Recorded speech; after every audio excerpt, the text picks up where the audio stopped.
Thank you for joining Past the Sopapillas, the podcast where we share homegrown success stories, inspiration, and fresh ideas for a brighter future right here in New Mexico. We had so many great questions from listeners that we're releasing a bonus episode. Thank you so much. This has been a great show and great talks. The thread that I'm hearing through really everyone's talk about their work is that we're looking for something that is already within us and in our land. And how can we help you get that message out to reach more people? Oh, I'd like to hand that message and that question directly to Aaron first. What do you think? Honestly, I think part of just supporting our work and uplifting our work. A lot of us do have like social media channels, things like that. Yeah, having the dialogue and discussion with your friends and family about this types of issues, I think that's one of the best things we can do. Is just more communication, more dialogue in all the ways you can. Yeah, I think that's the best way that it's happened right here. Even talks like this, dialogue like this is so, essential. Overall, just I think communication is the best way in any ways you have access to, especially those that have maybe privileges around others don't, voices that others don't. And so I think that's one of the best ways to do that right now, especially when we think about like all of the environmental changes we're thinking about that are happening as we speak. I think that's one of the biggest concerns that a lot of us think as land-based people. So yeah, we're seeing the impacts firsthand constantly and seeing those changes pretty drastically, honestly, throughout the landscape. How have you seen the impact on your family specifically?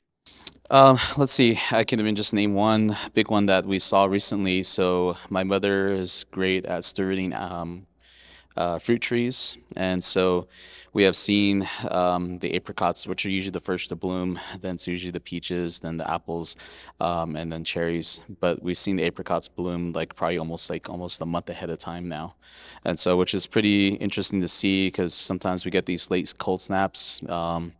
And so oftentimes it means no fruit for the year, but also it's just worrying to see how soon these blossomings are happening now and the landscape changing constantly. We even looked at our photos, which have a timestamp on those in the phones, and seeing that, yeah, you can see the changes over the years in the climate and how quickly things are warming. Yes. Now, if I remember your question right, you're asking how we as community can help them do the work that they do. Dr. Necochea, how can we help you as a community do the kind of work that you do? Yeah, well, first of all, I love your T-shirt. Bad coffee sucks. Totally agree. But I'd say uplift a lot of what you said, Aaron, already is that really sharing our work and sharing the public education information that we share through our websites, our social media. But really, it means a lot to us when community shows up. And so when there's the important public hearings or opportunity for public comment or for reaching out to our governmental officials, elected officials, it just makes such a major difference when we pack the room and when there's a lot of people from our community who are also uplifting the same concerns so that it's not just one angry voice that gets lost, but that everyone is drawing attention to, like what you said, our trees are blooming earlier, that our land is contaminated, our air is contaminated. So the more that you all connect with all of our organizations through our websites, our e-blast, our social media, that is the first step. And then the other big part is really standing alongside us when we're up against these major players who then have an impact, a direct impact on our families and our lives. Oh, I love that. Eli, how can we as comunidad help you do the kind of work that you do in that way? Pray for us.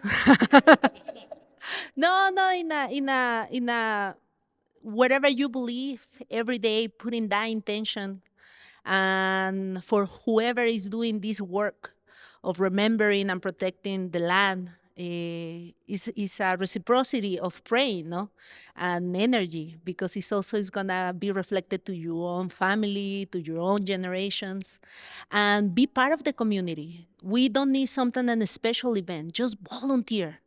Go and be part of our giving away the food, to work the land, be part of being a mentor with young people.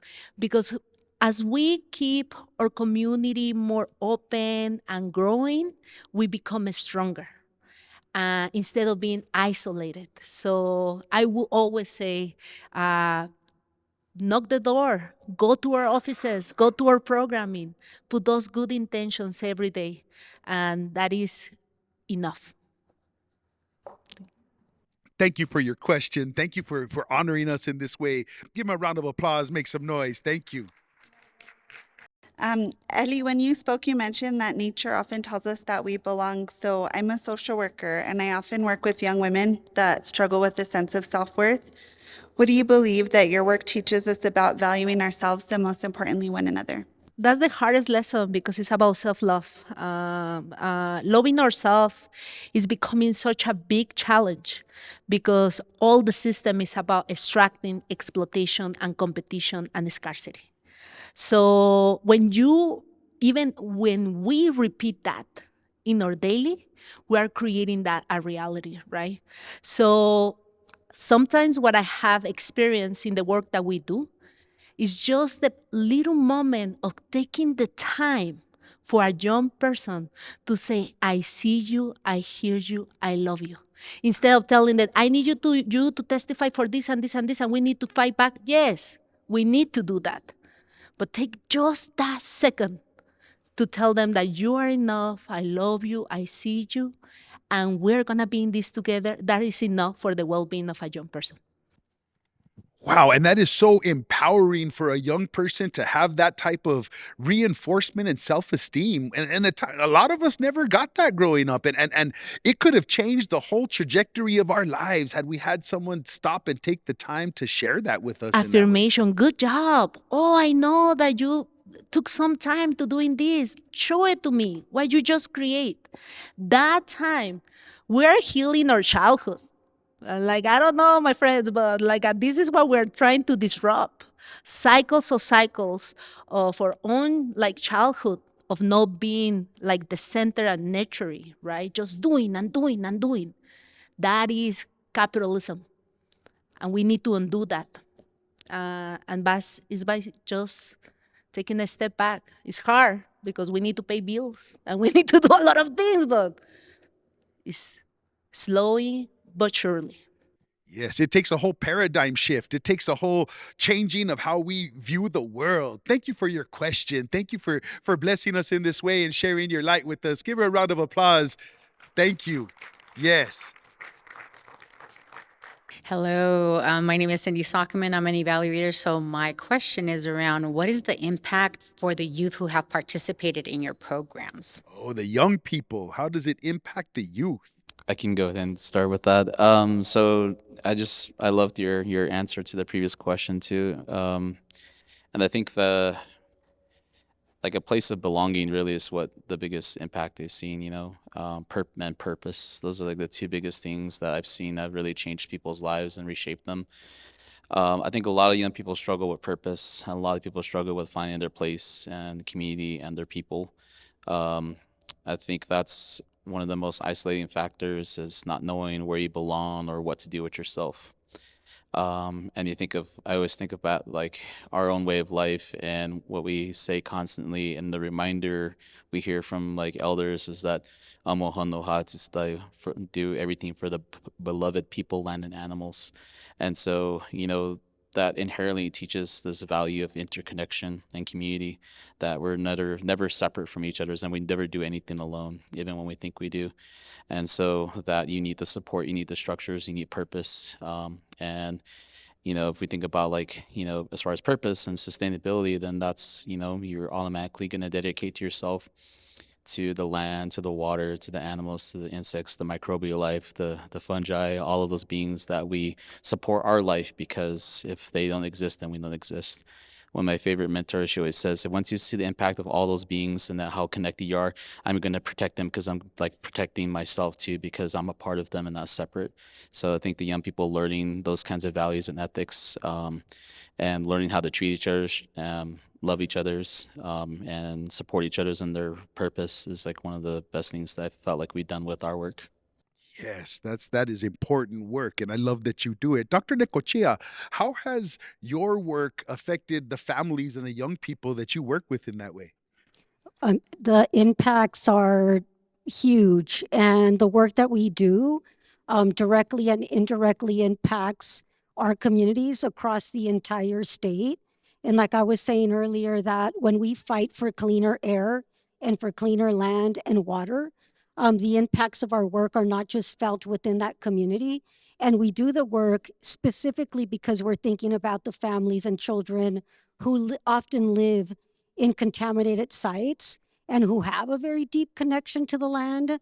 And so, our work is deeply profound in that way. And yeah, and when I think about young people, I mean, as being a teacher for so long and having that honor of working with youth, I mean, they really are at the front lines of demanding change and equity. And so when I think about my students and think about my children, like I definitely agree that it's that affirmation, the love that we give them. But when I think about that, it's also that deep connection to their traditions, their culture, the sacredness of land and space and of being. And young people have taught me about the power of resilience and resistance, and that we have to stand strong to demand, justice for our communities. And it's the young people, it's the youth that are driving that force and the movement. And so for me, it's been just such an honor to be part of that and to uplift, young people in that fight as well. Yes, and the next generation is who's going to be taking this fight forward in that way. Yes. Thank you so much for your question. Thank you for sharing it with us. Give her a round of applause. Do you love hearing about what's working to improve New Mexico's future? Check out more Past the Sopapillas episodes on YouTube or find us wherever you get your podcasts. Past the Sopapillas is presented by the W.K. Kellogg Foundation.